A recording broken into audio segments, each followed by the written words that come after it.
Congratulations, you've survived 2024. And in this video, I want to talk about 2025 and beyond, particularly if you're thinking about either retirement or what happens next in your life. You see, in 2024, I have recorded 38 interviews with experts, and in this video, I'm going to share their 114 vital tips to make your retirement a more successful one. Welcome to What Happens Next.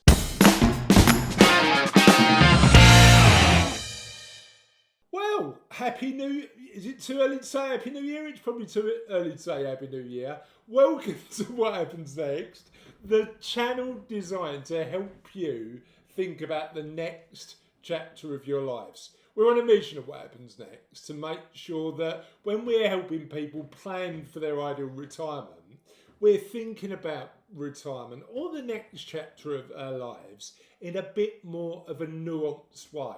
Because as a chartered financial planner, I'm Chris, by the way, if this is your first video. As a chartered financial planner, often people come to me to talk about whether they've got enough money to live the next chapter of their life sufficiently. And that is super important. Understanding you've got enough is vital. But it's also vital to look at what a life well lived means for you and ensuring you're taking the action now to help you live that life. And in 2024, as part of our mission of What Happens Next, we interviewed 38 experts in a wide range of areas, from physical well-being to mental health to finding purpose and identity, through to financial well-being and finding identity at work. And in this video, I'm going to share 114 tips that they gave us, and I'm pretty sure that at least 7 to 10 are going to change the way you think about your future. Now, the important thing is you can watch all of the long form interviews on the What Happens Next website, www.whathappensnext.life. That's below. Or you can click any of the links in the comments to get direct access on YouTube to any of those videos. Our job at What Happens Next, we see it anyway, is to make sure that we're adding as much value as possible to ensure that you can live that next chapter of your life in a way that's meaningful for you. Now, it's going to be quite a long video because we've got a lot to share. So I grab a cuppa, pause the video, feel free, grab a cuppa, and we'll move on to the insights that we learned from. And there's so many insights in this video about living a life well lived in our 50s and 60s and beyond when we're thinking about what happens next. Let's start sharing the insights. First, we start our journey through their 38 interviews with Nick Elston. Now, Nick is a guy who I've known for many years, is an expert in mental health.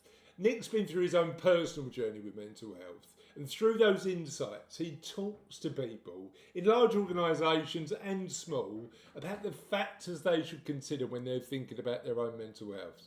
And he shared 3 tips that were really insightful for me. Nick's first tip was to be open and authentic. In our lives, we all suffer challenges, both physically and mentally. And it's so important when we're going through mental health challenges. And interestingly, when we think about what happens next, that's often because there's change happening in our lives. It's important to be open and honest about the struggles that we face.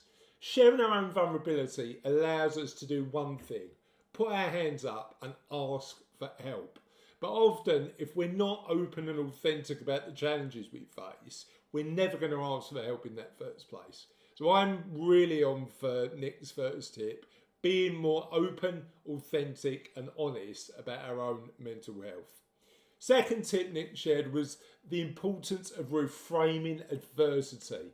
Now, interestingly, we all tell ourselves stories. We all tell ourselves stories about our lives. And often those stories can be super helpful. But often, particularly when we're thinking about challenge, those stories don't serve us. Reframing some of those challenges from a third-party perspective. So asking ourselves the question, how would somebody else look at this particular challenge might be the first step in helping you navigate what happens next. And Nick shared a really amusing way of doing that. Narrate your own life using a different voice. I'd pick Morgan Freeman. Who would you pick? And Nick's third tip is, instead of chasing happiness, which is an emotion that happens instantly and often, but we're not always happy, reframe your mindset to focus on peace of mind. Now, at What Happens Next, we call it well-being. Peace of mind's another way to describe it, but trying to focus on consistent happiness just ignores the fact that none of us are constantly and consistently happy. And if we think that we're going to retire and be consistently happy, unfortunately that's not going to be the case.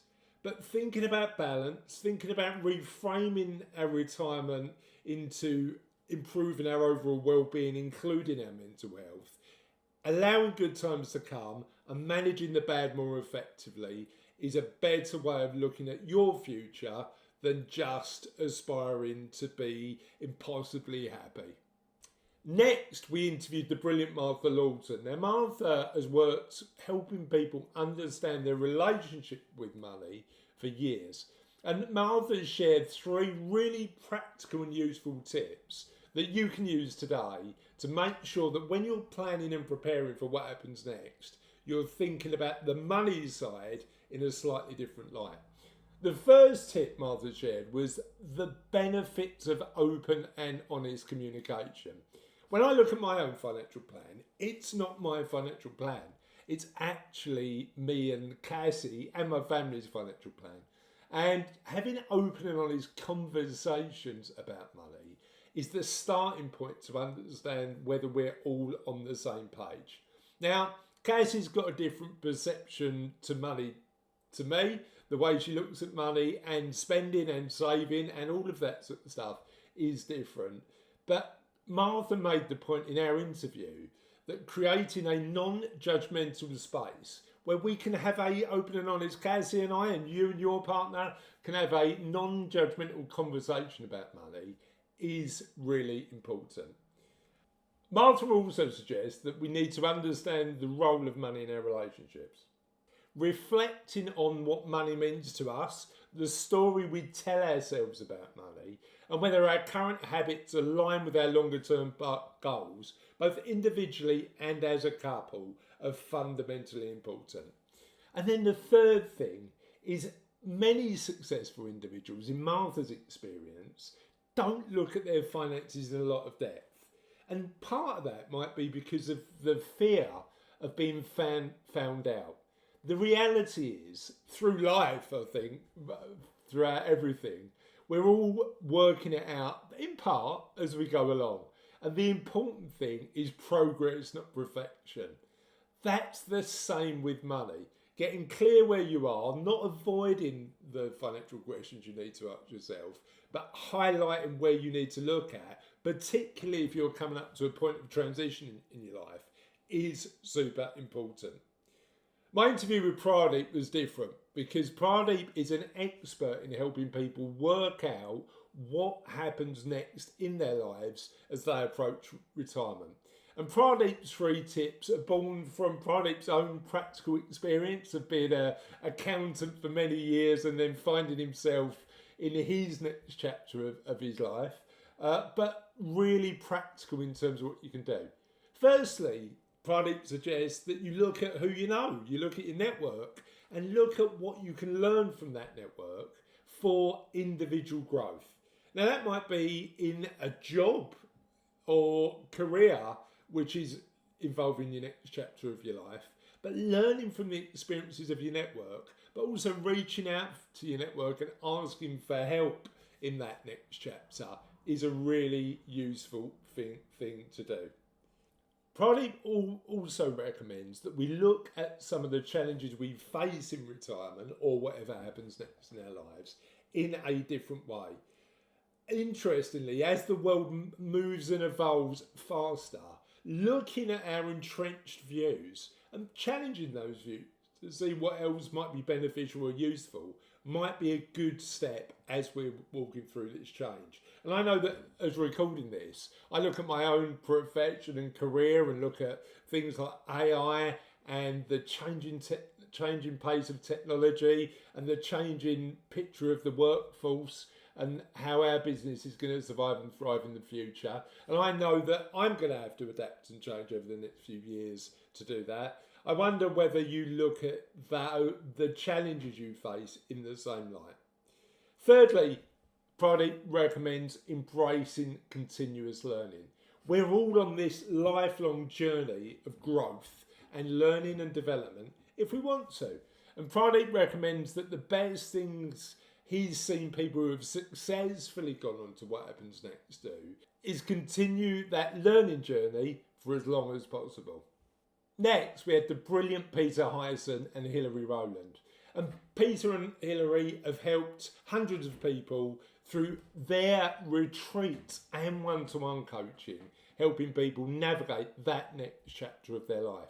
And Peter and Hilary talked about 3 things that were vital, and I agree, in making sure that you live that next chapter in a way that's meaningful for you. Firstly, Peter and Hilary talked about the fact that purpose should come first. We all need to think about that question of what gets us up in the morning. And as we leave a primary career and move on to the next chapter of that life, maintaining a sense of purpose and identity is fundamentally important.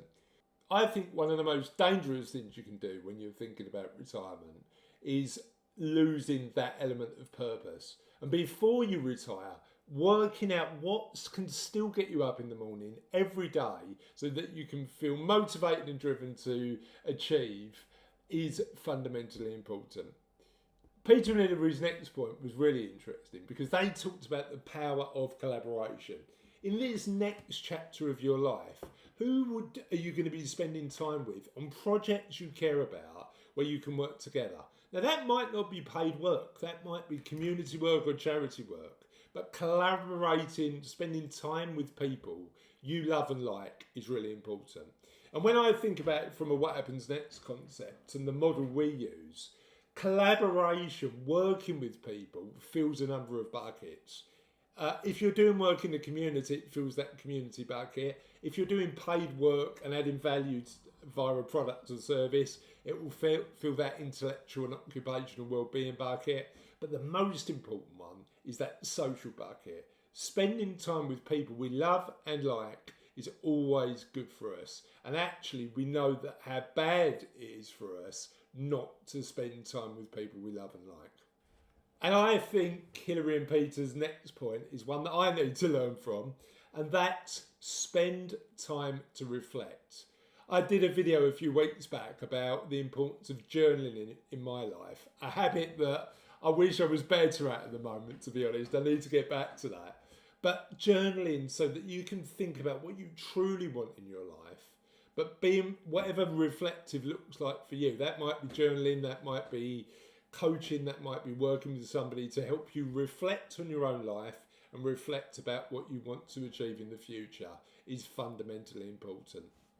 Our next interview was an interview with Lesley Thomas. And Lesley was brilliant because what she does is talk about financial well-being, but in the context of the stories we tell ourselves about money. Lesley shared the fact that her number 1 tip was the importance of prioritising our financial well-being and, more importantly, exploring the relationship we've got with money. So it's not just about the practical, it's thinking about how we feel about money and how we can potentially improve the relationship we've got about money. Lesley's an advocate of extreme self-awareness for personal growth. It's about looking in the mirror and it's about knowing what you really want and actually facing some of those really inconvenient truths that we've got in our lives sometimes that help us grow. But for Lesley, that starts with that extreme self-awareness. And Lesley's third tip is to foster a mindset of abundance. The reality is you can look at the world in one of 2 different ways. You can assume that there's a closed pie and you're only going to get a small proportion of it. or you can assume that there's plenty for everyone to go around. And Lesley's perspective is that actually having a mindset of abundance allowed you to take actions towards your goal as opposed to fear-based decisions away from it. Next, we had the brilliant Penny and Thomas Power, who run a fantastic community that I'm a member of, Business is Personal, about the power of community in our lives. Because I think one of the underestimated areas of well-being which we consider is the importance of community. And community is slightly different from social well-being. Because where social well-being is about spending time and having fun with people we love and like, community is about something bigger. It's about helping others. It's about that sense of awe. It's about what are you part of that's bigger than you. And Penny and Thomas have built a brilliant community, so it was great to pick their brains on what makes community work. The first tip that Penny and Thomas shared was the importance of human connection both in life and in business. It's so important to have deep relationships in our lives, and how building authentic relationships and networks is the key to building sustainable lives and businesses. Penny and Thomas's second tip was the importance of a resilient mindset. We all go through ups and downs in life, and thinking about the challenges we face in a different way and working on how to become more resilient is really important. That involves how we see things and maintaining a positive outlook, but also how we react to aspects of our lives.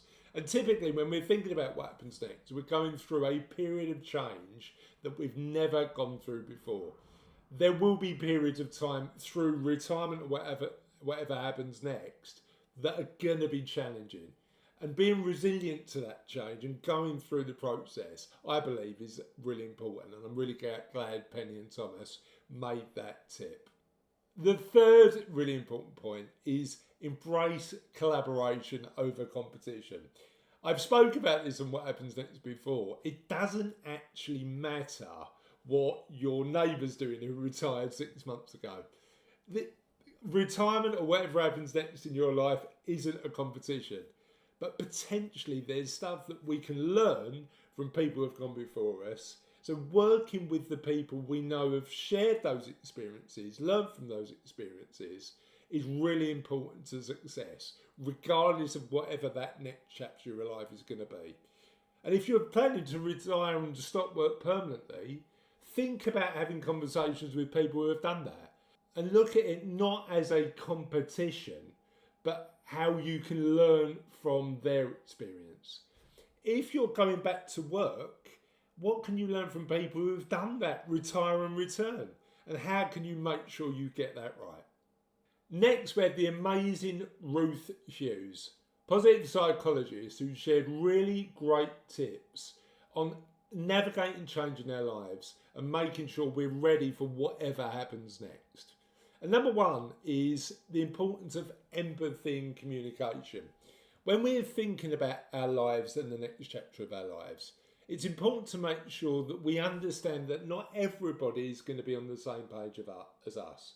If we're in positions of leadership in our businesses or our careers, it's really important to understand that teams work in different ways. And the key factor here is that when you move into whatever happens next in your life, you're going to have to find your own team. You know, even retirement isn't an individual game, because actually you're going to be involved in, if you're living life well, a number of things that involve engaging with the world in a bunch of different ways. And taking from what you've learned at work about empathetic communication is really important. Ruth's second tip, and it sounds a bit Darwinistic when you say it, is about adaptability. Adaptability, according to Ruth, is the key to success. And being flexible and open to change is so interesting when we're thinking about either retirement or what happens next. Because retirement or whatever happens next in this next chapter of your life is going to be one of the biggest changes that you make. So being adaptable, experimenting, looking at the ever-evolving environment in your world and just making sure that you're flexible enough to manage that change, not stuck, is really important for a life well lived in that next chapter. Next, Ruth suggests the importance of prioritising our own mental health. In our busy lives, and I know I'm guilty of it, you don't often prioritise your own mental well-being. Now that can be managed over a short period of time, but over the medium to long term, that can cause burnout or frustration or anger or a number of different issues. So what do you do to prioritise your mental well-being today? Ruth recommends meditation, mindfulness, self-care and seeking support when you need it to live a healthy, mentally healthy and balanced life. Next, we had the brilliant Craig Goldblatt, who talked to us about the importance of discovering, as tip one, your life's purpose. And that comes in two factors, according to Craig. Number one, realigning to our values. Are we living our life based on what our values are? And then looking at what's our reason for being here? What do we get out of bed in the morning for? And how aligning our actions, are we spending our time doing things that we love to do that are specifically aligned to what we want to do with our lives, is fundamentally important. Craig also was a massive advocate of the importance of authenticity. Are we being our authentic selves? And actually, my experience is that often we wear a mask if we're in the workplace, and if we're retiring or thinking about what happens next, we can become more authentic because we're not under any obligations in a current place of work. So what's the authentic you, and how do you live your life closer to who you actually are? And that's interesting because often that means not being as superficial, having deeper conversations with people and taking bold steps moving forward. And that brings me on to Craig's third tip, because Craig then mentioned the importance of courage in the face of fear. Retirement, or what happens next, is going to be scary. We know it is, because it's a fundamental change we're going to make in our lives. Even if it's the right change, and often in my experience it is.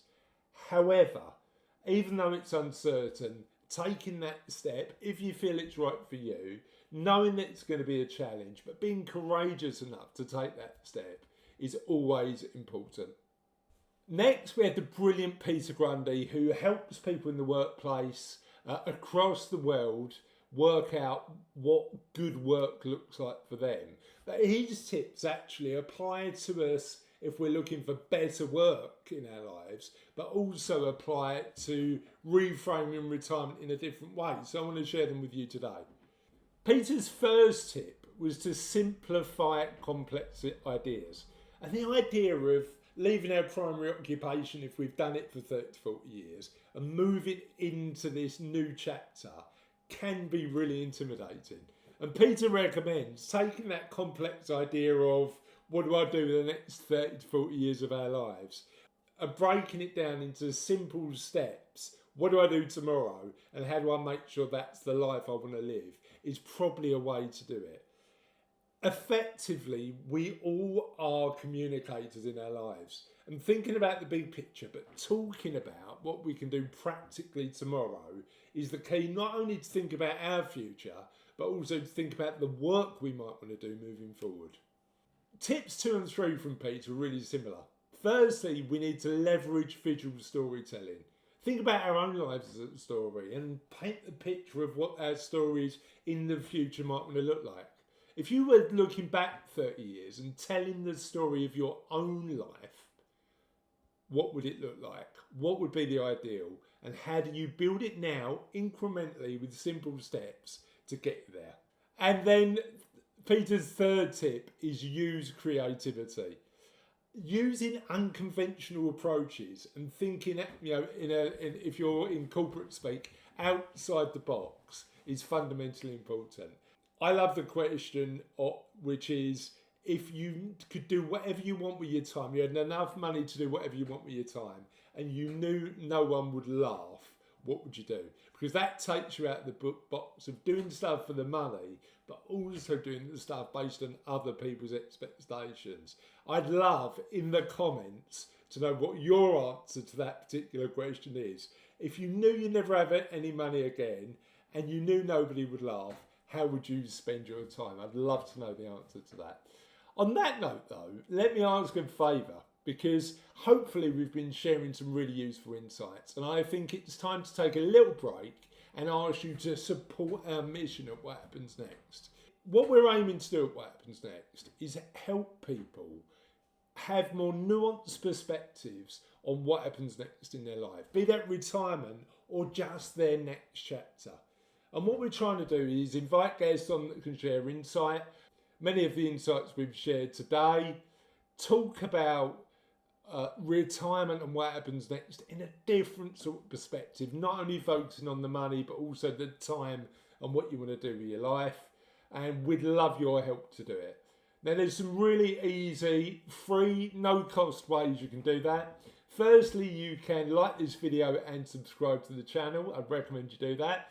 Secondly, you can click the QR code there, and as my gift to you, do our quiz. And our quiz is all about looking at your own life through a perspective of well-being and seeing what areas that you might want to improve on and what areas might need a bit of work. That's my gift to you, and a thank you for liking this video and subscribing. Hopefully you did do that. But let's get back to the tips that our amazing guests in 2024 shared. And on that note, I want to move on to a brilliant interview I did with a guy called Tom Spyt. Now, Tom's story is a fascinating one. Tom was a heart surgeon, prominent heart surgeon, and then found out one day that he wasn't, because the NHS had at the time of Tom's retirement, had a fixed retirement age for heart surgeons. Now, you can, like all of these videos, you can click the links below and find Tom's telling his specific story. But he's been through that What Happens Next journey practically and found himself lost, in his own words. Found himself in a position where he actually didn't know what was next in his life, because his life was being a heart surgeon. And Tom looked at three things that were really important in his journey back to whatever happens next. After a period of challenge and a period of depression, his journey back to what happens next. Tom mentioned, and it's something that comes up as a recurring theme across all of our interviews, the importance of continuous improvement. You know, Tom was at the top of his game when he was a heart surgeon and had to then reframe what the future looked like and go on that learning journey once again.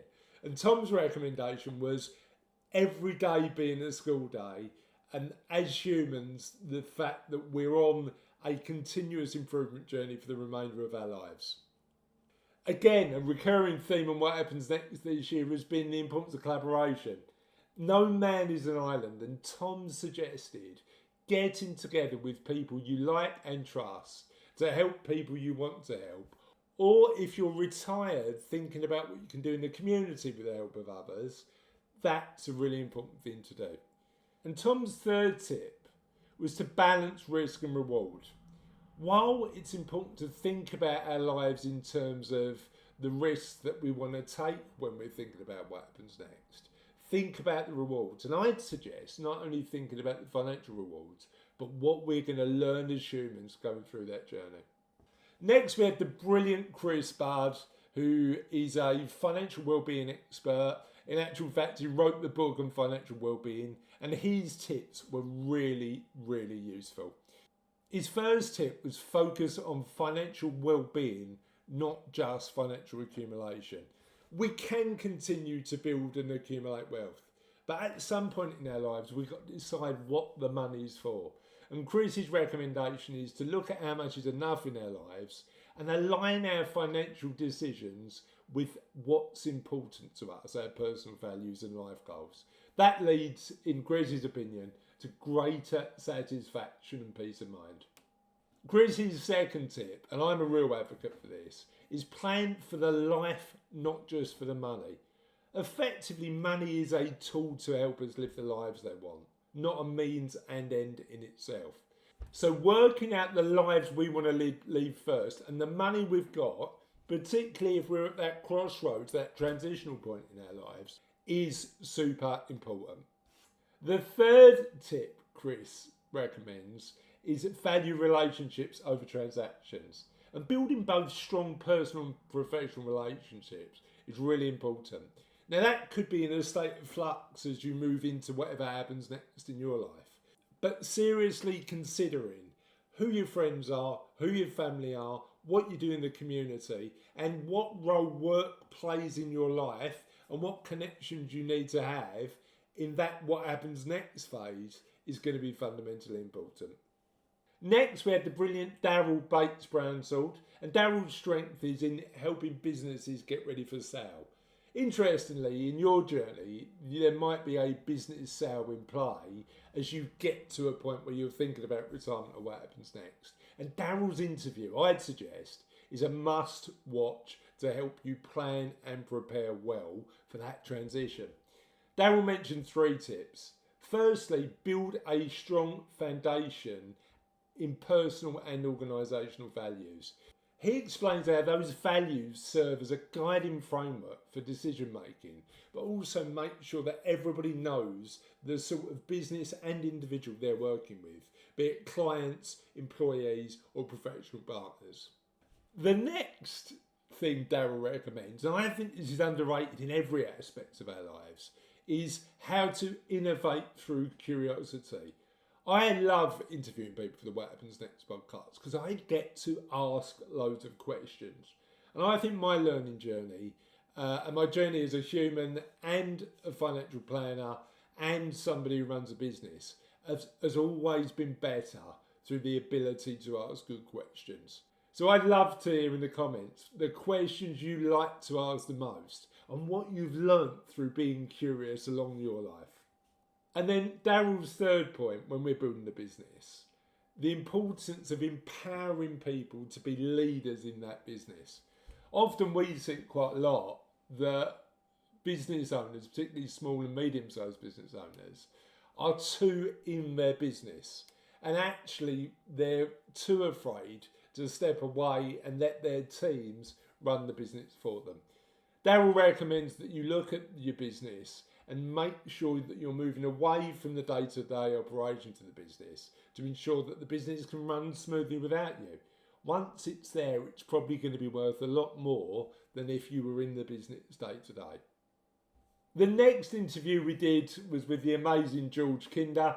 I remember interviewing George and he was in his garden in a little outhouse he's got just by the Hawaiian beach, and he turned his laptop around and there was a beautiful Hawaiian sunset, which I loved seeing. But George is the founder of Life Planning in the US. Certainly a lot of financial planners that I know love George's work, so do I. And George's tips were amazing in terms of helping us reframe our lives in a way that means that we can lead better next chapters. Firstly, George recommended pursuing life planning over financial planning. That's the concept of starting to think about what we want with our lives, how we want to spend our time, defining a vision for our life, particularly if we're at that crossroads and we're thinking about what happens next, and then letting the money do the work to help you achieve that goal. But the important thing is to work out what you want with your life first, something we often don't do. Again, a recurring theme in all our interviews is the importance of curiosity. And George recommends that we ask ourselves deep, challenging questions, reflective questions that are difficult to answer, but will give us a real insight in terms of what we want from life. Next, George recommends that we live our lives to our authentic selves. He encourages us to make choices that promote personal freedom, fulfillment and alignment with our values, rather than conforming to societal or external expectations. And my experience at this next chapter, you've probably been conforming to societal expectations for quite a long time, and you're ready to make the change to whatever's next in your life. George recommends to ask those deep questions to get to the point where you understand what that change is, and then taking the incremental steps to get there. Right, we've talked quite a lot about money and we've talked quite a lot about purpose. I'm going to talk to you about the importance of physical well-being. And because it's such an important part of what happens next in our lives. And we have the brilliant Jamie Harrison, who helps busy people live physically better lives more consistently. And it's interesting because the conversation we had with Jamie was wide ranging. Jamie's first tip wasn't directly linked to fitness, but it was a really interesting point. Because Jamie emphasised the importance of the stories we tell ourselves about our own health. You know, I can't be a marathon runner. I wouldn't be able to do that. And Jamie mentioned that often when we're on that journey to improve our physical health, the way that we see ourselves, particularly physically, is the starting point, and how we might want to think about that differently. And that comes from the stories we tell ourselves. Next on our fitness and physical journeys, Jamie talked about the importance of resilience. The interesting thing, and I know this from personal experience, is when you're on a journey to improve physical health, there'll be failure on the way. And maintaining an attitude of learning, maintaining an attitude of being a beginner, maintaining an attitude of just improving incrementally every day, as it does in so many different aspects of our lives, certainly applies to our physical well-being. And the next thing Jamie recommended is the importance of people when it comes to your fitness journey. Now, I love a class. I love going to a class, trying myself about. It's never a pleasant sight, but actually being in that environment where I'm training with other people makes me better. And Jamie recommends you find what works for you. If it's going out with mates for a run or a walk or a game of golf, that's great. But finding other people to support you on that fitness journey, or an accountability coach like Jamie, is always worth considering. Now, I appreciate this video is a long one, so if you feel the need to go and top up your cup of tea, please do that. But I hope you understand that the reason that we're doing these videos is to help you get the experiences of people who've been through these challenges in life and help you navigate what's next. So feel free to go and get a cup of tea, pause the video, come back. We'd love to see you back here soon. But if you're still here and you're ready for more tips, I've got a tip for you that we can offer for free at the What Happens Next website. You see, we've interviewed a lot of people about retirement and the things it takes and the recurring themes when we're thinking about what happens next in our lives. And what we're doing is consolidating all that and putting it into a book. I'd love it if you were one of the first people to get access to that book. So what you can do is join the waiting list by clicking the QR code below. That will take you to a page on the What Happens Next website where you can get access to the What Happens Next book as soon as it comes out.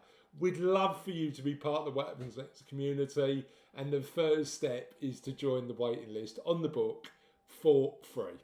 And on that note, let's go back to the tips we shared during our interviews. And I want to talk about the amazing Debra Corey, who was a guest on our podcast a few months ago.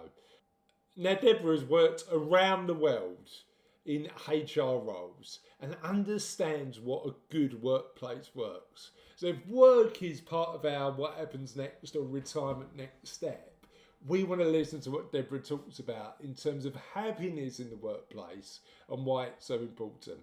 Firstly, it's really important to have purpose, and if we're leaders in workplaces, creating a purpose-driven workplace. That's really important to make sure that we enjoy the work we do, but also the work we do having meaning. The second thing to do is, if we're in leadership roles, talk to our employees about what they want from the role and make sure that we're rewarding them accordingly. I've been in workplaces and talked to leaders of organisations who haven't had the conversation with their teams about what they actually want and why they love their jobs. And if they don't love their jobs, what they'd change to make their jobs better. And I think this principle applies, and again, it's a recurring theme on What Happens Next, the importance of empowering people through trust. That applies to your workplace, but also to our lives. And when we're thinking about what happens next, who do we need to empower to help us live the journey that we want in the next chapter of our lives? Next, moved on to Jeff Goslin. Again, Jeff mentions the recurring theme of continuous learning and the importance of that in all of our lives, particularly when we're navigating change. But also Jeff mentions the fact that resilience when we're navigating change and adaptability is key and important. But also being more strategic is really important. And it's interesting, when my clients come to me when I'm building their financial plans, they often want to start with the tactical. What do we use? Do we use pensions or ISAs? Where do we put the money? How do I make sure my investments grow as efficiently as possible? When in actual fact, where we should start when we're thinking about both our financial plans and our life plans is the tactical. How do we make sure we're living the lives we want, and what do we want to achieve with that life? Zooming out and seeing what a life well lived looks like for you. Next, we interviewed Mike, and Mike mentioned the importance of leading by example, living our values and leading by example when we're thinking about running and building a business, potentially for sale, embracing innovation and taking risks, but also making sure those risks are managed and being clear when we communicate. And that's particularly pertinent because Mike helps people build and sell businesses. Interestingly, the clarity of communication Mike talked about was that clarity of communication between the seller and buyer of businesses and making sure that you've got all your ducks in a row and your communication clear before you start thinking about that sales process. I also interviewed the brilliant Joe Taylor. Again, the themes that we talk about on What Happens Next continue to recur. It's about being open-minded and inclusive when we're thinking about what happens next in our lives. We're told that the traditional way to retire looks like this, but speaking to people who have done it differently and having an open mind about what your next chapter looks like is going to be really important. If you run and build a business and that business is going to continue to be part of your life, investing in your employees is going to be fundamental, because particularly if you're within that 5 years to retirement, those employees are going to be the ones that effectively continue to run the business without you or help you value the business at a greater number so that you can achieve financial independence if that's the route you wanted to take. Joe's third point is a really interesting one, and that's think about how we communicate and lead in our own lives with empathy and understanding. You might be going through what happens next in your life, but everybody around you is going through that journey with you too. And thinking about how you communicate that in a way that's empathetic and understanding is super important. Next, it's Marc Eccles, and Marc's first tip was the importance of setting clear goals. Having deliberately well-defined goals and guiding the actions you take towards those goals is a fundamentally important step. So what do you want from retirement? What does a good retirement look like specifically? Now, there's no guarantee that plan will completely go to plan. Most of the time, 99% of the time, it doesn't. But knowing what the goal is, planning towards it, is increasing your likelihood of achieving somewhere near that goal. The next point Marc made, and again it's one that we repeated, the importance of people to support you throughout your life. So building strong personal and professional networks. And again, Marc emphasised the fact that adaptability is a strength that we should all cultivate when we're navigating change. Now, the odds are that you've navigated a lot of change in your life already, but thinking about and reframing how you want that next chapter to look and then planning towards it, knowing that it won't go 100% to plan, but you'll get there most of the way, is going to be the important part.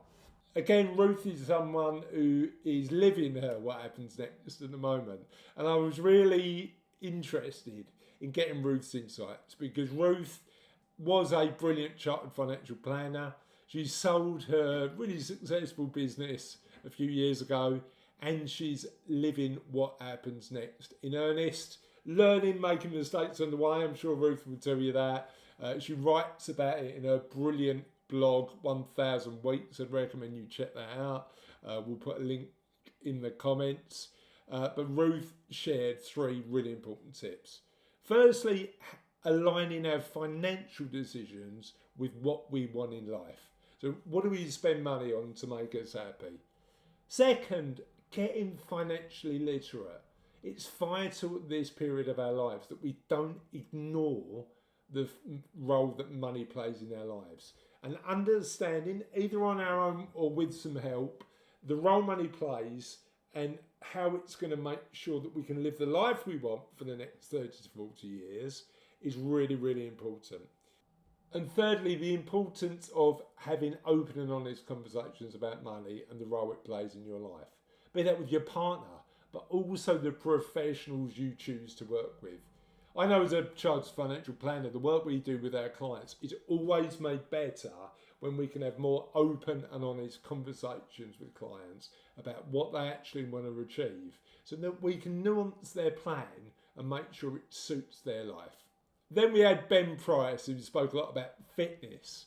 And again, the points that Ben raised were really important. He encouraged being creative when we're thinking about the next chapter of our lives. He talked about embracing a growth mindset and understanding that this lifelong learning journey is really important. And he also talked about the importance of building authentic relationships, ones that are going to add value to your life, not only now, but for years to come. It's interesting when we think about our next chapter, because often for a lot of my clients that involves their kids and their grandkids. And that's why I wanted to invite Will Rainey onto What Happens Next, who helps grandparents and parents teach their kids about money.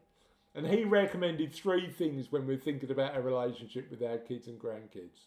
Number 1, teach financial literacy early. I think one of the most important skills you can have is an understanding of money as early as you can. So if you've got time with your grandkids as part of your What Happens Next journey, what can you teach them about both money and life in a fun way that's going to enable and empower them to live the lives that they want? Often when I speak to clients where looking after the grandkids is now a more fundamental part of their lives, part of the reason they want to do that is because they want to share what they've learned to their kids and grandkids. So what can you teach, both in money but also in life, to the next generation and the generation beyond? The next tip that we recommended was making financial education, any sort of education, engaging. It's about telling stories. It's about relating. It's about using games. It's about doing stuff that we know. I mean, with my 2 daughters when they were younger, we always used to get out the old Fisher-Price till and play with that and teach financial concepts just using the fake shop that my daughter Charlotte used to have. So what can you use with your grandkids to teach them about concepts that you know in their life are going to benefit them, but starting that educational journey as early as possible? And then Will's third part, which I think is really important, is think about longer term habits and how they apply to your life. Because actually, the habits that we develop, both in our physical well-being, our financial well-being, our intellectual well-being, socially and within our communities, are all fundamental in terms of making sure we have a longer term life well lived in the next chapter of our lives. Will talked about it in the perspective of what we encourage our young people to do. But looking at my own life, I know that I'm always looking at my habits and thinking what I need to improve to make sure that I am taking the next step for me. How about you? Next, we had Jane Thomas, and Jane talked about the importance of emotional intelligence, open dialogue, and getting the right balance between work and personal life. Jane believes that, whilst work for many of us is important, the important thing is making sure throughout our lives we have a balance, and that balance might change throughout our lives. However, my experience is that when we get to what happens next, we're really considering the role work plays in our lives and maybe reducing the amount of work we do and looking at what really, really matters. And Jane uses a tool called motivational maps to do that. I check that out because that's certainly a tool that you might want to consider to help you understand a bit more about what motivates you moving forward. Thinking about that balance and how you want to spend your most important and finite commodity, time. I had a great conversation with Emmanuel. I've got a lot of time for Emmanuel because the work he's doing, helping communities understand more about what finances look like for them and improving and enhancing their financial literacy, is brilliant. He recommends we focus on not only saving but thinking about how we build and maintain wealth, something that's still important when we're thinking about what happens next in our lives, because if we've been lucky enough to accumulate wealth but we're just keeping it in the bank, the odds are that it won't sustain as well as thinking about investing too and getting that balance right for you, with potentially the help for some professional advice. Emmanuel also talks about the fact that we should do more to empower the younger generation to make more financial knowledge accessible, something I know we've done at Savello through our programme to support kids through a financial education programme. But interestingly, and this is the important point, one of the points that he made was about empowering communities through financial literacy. And I wonder, with all your experience and what you've learnt about life and money and the combination of the two, what you could teach the next generation and the generation beyond to help them live financially healthier, happier and more balanced lives. Next we had Cliff Spolander, and Cliff spoke about the importance of getting clarity if we're selling our business as part of our What Happens Next journey on a number of factors. Firstly, it's defining what success looks like for you. Because success for you and success for me may be two different things. And working out what your success in your business might look like so that you can work out what's next for you is going to be really important. Again, Cliff mentioned the importance of overcoming challenges and how we build our resilience to do that. And again, Cliff mentioned the importance of strategic thinking and looking at the big picture before zooming down on the actions we need to take every day. Next, we had Tony Fields, and Tony talked about the fact that it's so important to think about what our passion is, what our purpose is, and take action towards that passion and purpose when we're thinking about what happens next in our lives. Tony believes that transparency is really important, and it's been mentioned time and time again in this video. Being authentic, people understand who you are, warts and all sometimes, and understanding that the journey towards whatever happens next isn't perfect is fundamentally important, and honesty strengthens those relationships to people who want to help you more. And again, Tony mentioned the fact that lifelong learning, that growth mindset, is fundamentally important. John Dunkley again talked about growth mindset and the importance of learning in that journey through what happens next. But I think my biggest learn when I was speaking to John is the concept of awe. Because I really struggled to think about how spirituality applied, as somebody who's not religious, applied in my life. And John did it really distinctly, because he spoke about that time he was in a music concert with 60,000 other people, all jumping up and down to dance music and feeling a sense of awe. So my question is, how do you encourage senses of awe in your life, particularly when you've got the time, effort, energy and money in this next chapter of your life? What environments do you need to be in to realise that you're part of something bigger, either in your community or something else, and what action can you take to make sure that you're having those experiences of awe? Next, we had the brilliant Pete Matthew. Pete runs Meaningful Money, a YouTube channel designed to help people understand more about money. And for years now, he's helped tens of thousands of people get better with money and continue along that journey. Pete loves his work and has a range of insights to share.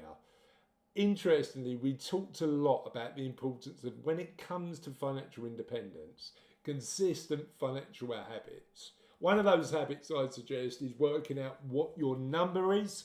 And if you click on the QR code below, you can get access to the document my financial planning business produces, Savello, that helps you understand what your number specifically is, how much is enough for you to live the life you want. But again, Pete makes the point that don't only plan for the money. Start with planning for the life and then see how the money can empower the life you want. And if there's a gap, take action towards it. Next, we had the brilliant Dave Forsdyke. He talked about the importance of, again, being clear in communication, doing everything because it's the right thing to do in our lives, and having a problem-solving attitude that effectively says, this is a challenge, and retirement for many people is a challenge, and thinking about how we're going to overcome it practically. Next, we had the brilliant Michelle Smith, and Michelle encourages her clients who are midlife and later midlife women have great next chapters.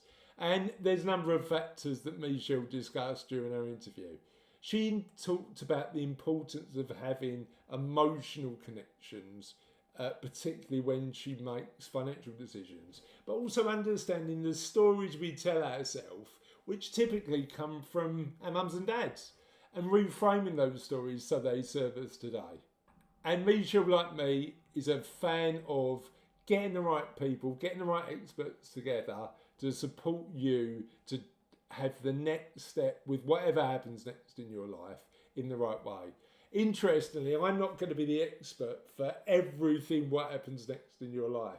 And one of the joys I've got from building the What Happens Next community and speaking to you on a consistent basis is the fact that we've got the opportunity now to connect people who need the help navigating that next chapter to exactly who the right person to help them is. I love that. Next, we had Ian Harrison, who talked about integrity, empathy, and again, the recurring theme of that continuous learning, growth-orientated mindset. One of my favourite books is a book called Mindset by Carol Dweck. If you haven't read it and you're on that What Happens Next or retirement journey, that's the book that you should read today to help you mentally get in a state which is going to empower you to live the best retirement or what happens next in your life. Next, we got Himanshu, and Himanshu's responsible for running the East London branch of Rotary International. Now, Rotary is a great community club, and I recommend you check your local one out. They're brilliant at getting people together to support good and common causes, both big. Rotary International is part of an organisation that's ending polio globally, but also locally. And I know Himanshu does loads of good work in East London beyond, helping local communities find better lives. I think the biggest lesson I learned from Himanshu is the importance of a solutions-orientated approach and looking at what we need to do to solve a particular problem, like what happens next in our lives, as opposed to too much focus on the actual problem. But the big thing I wanted to learn from Himanshu is what he got from having such a positive impact on both his local community and being part of such a larger organisation. And I'm convinced that part of your What Happens Next journey is to look at what you do for your community, however you define community, and do good for others like people have done good for you. Next, we had Damien, and Damien was brilliant because he's going through the What Happens Next journey at the minute. And I like a couple of the concepts that Damien shared. Firstly, Damien shared the 60 paydays rule. If you're within 5 years of retirement or thinking about what happens next, setting a timer of 60 paydays, 5 years, and start mapping out and planning what that retirement looks like for you 5 years before, I think is a great framework to follow to give you plenty of time to make sure you're getting close to what happens next. So reframing paydays as financial milestones towards that eventual exit might be a good thing to do. But interestingly, Damien was really open and honest during our interview and highlights the fact that he's still learning along the way. So I think the other big learn from Damien is even if we plan, we're always going to find ourselves learning throughout the journey, that often that straight line into retirement isn't as smooth as we think. Next, we had the brilliant nutritionist Georgia Farrer. And Georgia talked about how to eat better.